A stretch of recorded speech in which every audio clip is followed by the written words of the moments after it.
नमस्कार, मैं डॉक्टर रंजना मल, एमडीडीएम कॉलेज मुजफ्फरपुर में अतिथि सहायक प्राध्यापिका के रूप में कार्यरत हूँ। आज मैं आप लोगों को ऑडियो विजुअल एड्स का अर्थ, उसका वर्गीकरण और ऑडियो विजुअल एड्स का चयन किस प्रकार किया जाता है तथा साथ ही साथ ऑडियो विजुअल एड्स के लाभों के बारे में बताऊंगी। सबसे पहले हम समझते हैं ऑडियो विजुअल एड्स का अर्थ। प्रसार कार्य सामान्यतः जनता को प्रेरित करके उसे कार्य पर लगाना है जिससे वह अपना अस्थायी विकास कर सके। जनता किसी भी कार्य को करने के लिए तभी प्रेरित होगी जब उसे उस कार्य से संतुष्टि होगी। किसी भी कार्य से संतुष्टि तभी होगी जब उस कार्य के प्रति जनता का ध्यान आकर्षित किया जाए तथा जनता की रुचि उत्पन्न की जाए। जनता की रुचि उत्पन्न होने के बाद जनता की इच्छा भी कार्य के लिए उत्पन्न की जाए। फिर जनता को कार्य की अच्छाई समझाई जाए तथा बाद में जनता से भी कार्य कराया जाए, तभी प्रसार का कार्य पूरा हो सकता है। परंतु जनता का ध्यान आकर्षित करने, उसमें रुचि व इच्छा उत्पन्न करने आदि पर बहुत से कारकों का प्रभाव पड़ता है, जैसे जनता की शिक्षा, योग्यता, मनोवृत्ति, सामाजिक व आर्थिक स्तर आदि।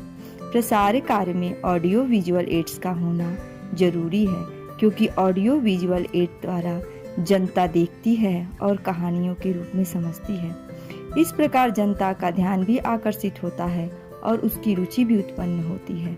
ऑडियो विजुअल एड्स द्वारा देखकर सीखने का प्रसार का सिद्धांत भी पूरा होता है और जो कार्य मनुष्य देखता है वह सुनने की अपेक्षा ज़्यादा स्थायी होता है।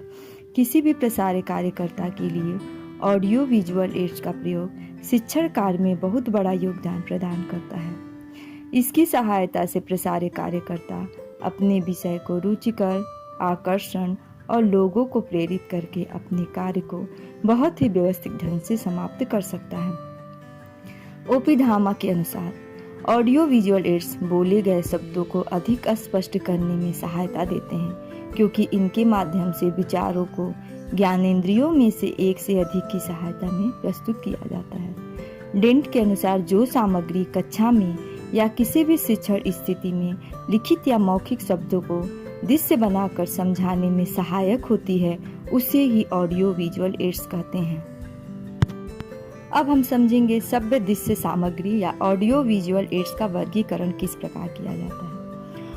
ऑडियो विजुअल एड्स को 3 प्रकार से वर्गीकृत किया गया है।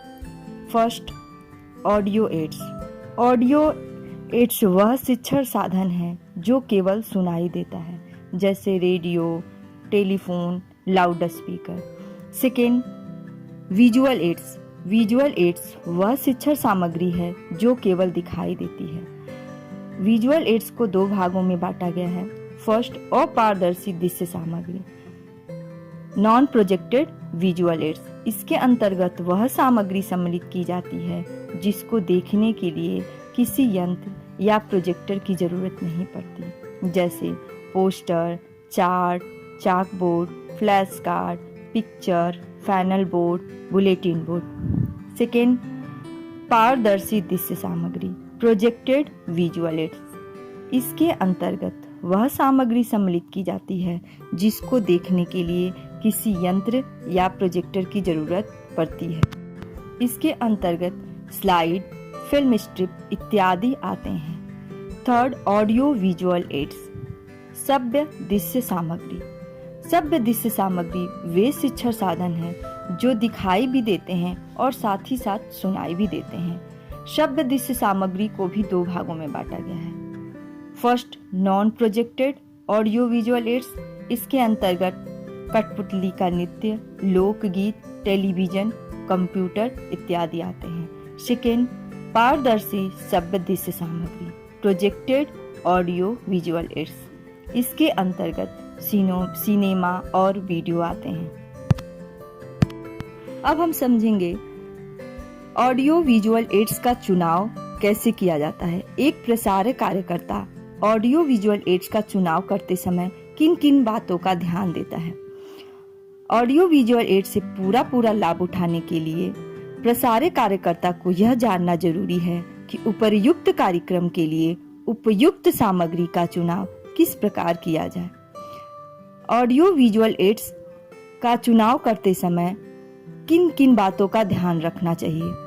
सबसे फर्स्ट जो पॉइंट है वो है समूह चयन, यानी प्रसारक कार्यकर्ता को समूह के आधार पर सामग्री का चुनाव करना चाहिए। यदि समूह छोटा है तो उसके लिए ऐसे साधन चुनने चाहिए जो एक छोटे समूह के लिए आवश्यक हो, जैसे 15 या 20 व्यक्तियों के लिए फ्लैश कार्ड, 50 या 70 लोगों के लिए फिल्म या चलचित्र।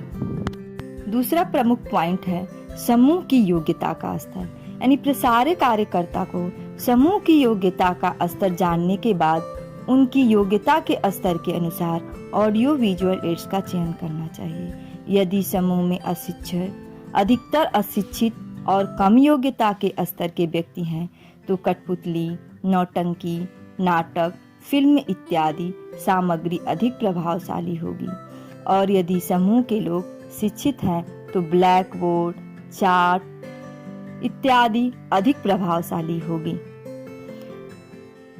प्रसारक कार्यकर्ता को ऐसी सामग्री का चयन करना चाहिए जिसे आसानी से देखा, समझा और प्रयोग में लाया जा सके, जैसे नाटक, फोक सॉन्ग, फोक डांस इत्यादि। इसके अलावा मेन पॉइंट है कि जो भी हम सब दृश्य सामग्री सेलेक्ट करें वो आपको ले जाने में उसे आसानी हो, यानी हम उसको एक स्थान से दूसरे स्थान पर ले जा सके, जैसे पोस्टर, चार्ट, फ्लैश कार्ड इत्यादि को हम एक स्थान से दूसरे स्थान पर ले जा सकते हैं। लेकिन यदि हम कुछ ऐसे सामग्री का सिलेक्शन करते हैं जो बहुत भारी है, जैसे मॉडल का हम सिलेक्शन करते हैं या फिर कंप्यूटर वगैरह हम ले जाना चाहते हैं, तो फिर उसे एक स्थान से दूसरे स्थान पर ले जाने में दिक्कत होगी। नेक्स्ट जो महत्वपूर्ण पॉइंट है वह है आकर्षण और प्रभाव उत्पादक, यानी जो सामग्री आकर्षण हो और जनता के मन पर अधिक प्रभाव डालती हो उसके चुनने में प्राथमिकता दी जानी चाहिए। शब्ददृश्य सामग्री का मूल्य भी प्रसारक कार्यकर्ता को चुनने में महत्वपूर्ण भूमिका निभाता है। प्रसारक कार्यकर्ता को ऐसे सामग्री का चयन करना चाहिए जो सस्ती हो और उसे आसानी से खरीदा जा सके। प्रसारक कार्यकर्ता को ऐसे सामग्री का भी चुनाव करना चाहिए जिसमें कोई व्यवहारिक कठिनाई न आती हो। प्रसारक कार्यकर्ता उसे आसानी से हैंडल कर सके। इसके अलावा जिन ग्रामीण क्षेत्रों में बिजली की समस्या हो वहां बिजली से चलने वाले साधनों का प्रयोग नहीं करना चाहिए। अब हम समझेंगे प्रसारक कार्यकर्ता को ऑडियो विजुअल एड्स से क्या क्या लाभ प्राप्त होते हैं। ऑडियो विजुअल एड्स की सहायता से प्रसारक कार्यकर्ता अपनी शिक्षण सामग्री का सही तरीके से प्रयोग करने में सक्षम हो पाता है। इसकी सहायता से वह अपने विचारों को अधिक प्रभावशाली ढंग से व्यक्त कर पाता है। इसके द्वारा शिक्षण कार्य को वास्तविक रूप में ढालने में सहायता मिलती है। इस सामग्री के द्वारा प्रसारक कार्यकर्ता अपने निरर्थक तथा अनावश्यक शब्दों के प्रयोग को कम करते हैं। श्रोताओं में लंबी अवधि तक रुचि को बनाए एवं बढ़ाने में सहायक होते हैं। शिक्षण कार्य के दौरान लोगों को एकाग्रचित बनाए रखने में सहायक होते हैं। ऑडियो विजुअल एड्स से लोगों को सीखने में समय कम लगता है और इस प्रकार कम समय में अधिक से अधिक बातें सिखाई जा सकती हैं। प्रसारक कार्यकर्ता और श्रोताओं के बीच भाषा संबंधी कठिनाई को दूर किया जा सकता है। इसके द्वारा विषय को रुचिकर बनाया जा सकता है।